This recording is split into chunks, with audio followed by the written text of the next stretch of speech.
I've become intrigued recently with the sport of korfball, a hoop and ball game which many people haven't heard of. No, it is a small sport in the UK, certainly, but it is a growing sport.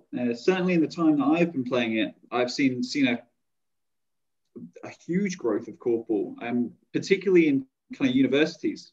I mean, I think when I started korfball about 10 years ago, there was maybe 20 or 30 universities playing korfball across the UK, and now it feels like there's much more than that, kind of 60 plus.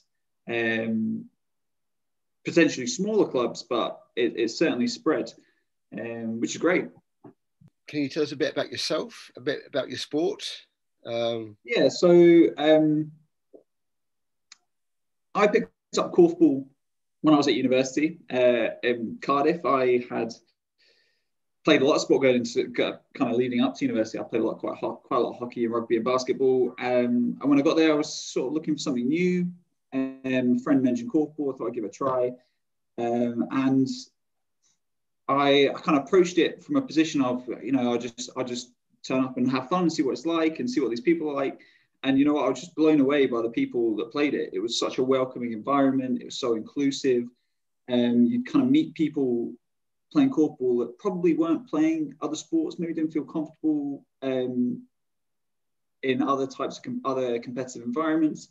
And I thought it was brilliant. It's probably easiest to compare to basketball and netball, just because it is a sport where you hold the ball with your hands and you try and throw it through a hoop. It's different because it is truly mixed gender. So you can have 4 men and 4 women on a team, or you do have 4 men and 4 women on a team, and the men and the women like the women. So what's brilliant about korfball is that whilst it's mixed gender, any one of those players could be the best player because you match up one-on-one. So if you've got, a woman who's like just a fantastic shooter and she is kind of dominating her opponent in attack, it doesn't matter how good the boys are at that division necessarily. It all comes down to that single player kind of winning their individual duel. So any one of your 8 players could be a dominant factor in that game, which is what makes it quite unique. Also, because there's no dribbling of the ball, it's a very team-heavy, communication-heavy sport. It's very reliant on teamwork. In order to score a goal, you have to have multiple passes. It's just not possible to score without achieving some level of structure and communication with your teammates, which is what makes it a kind of fascinating sport from someone who's come from other sports. Like, quite often growing up playing rugby, you can like the team that wins is the team with the biggest player. So if they can bust a hole through the defensive line, then you're going forwards. Or in basketball, the person who is the best handler of the ball and can shoot the best dominates the whole game. But that doesn't necessarily happen in korfball in the same way, because you need cooperation, and it makes it a really interesting sport. In terms of its comparison to other sports, other hoop and ball games, I think korfball looks to me a bit similar to netball. It's 8-a-side, but it's similar to korfball in that it's 1-to-1, but those 1-to-1s have a bit more freedom to move around than netball, don't they? I think it's 4v4 in a half.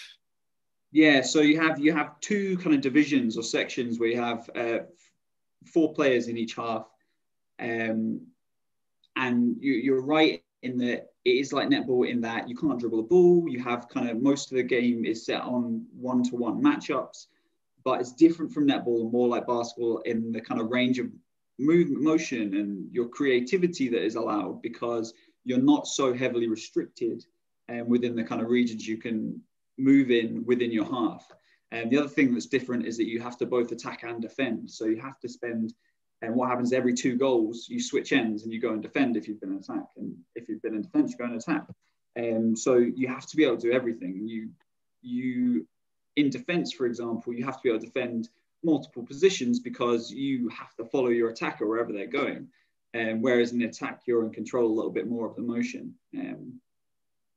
So yeah, it's comparable to both. I would say similar to netball in terms of the way you set up, quite structured, one-on-ones, but also a bit more freedom of movement within your half, and not so rigid in terms of who can do what.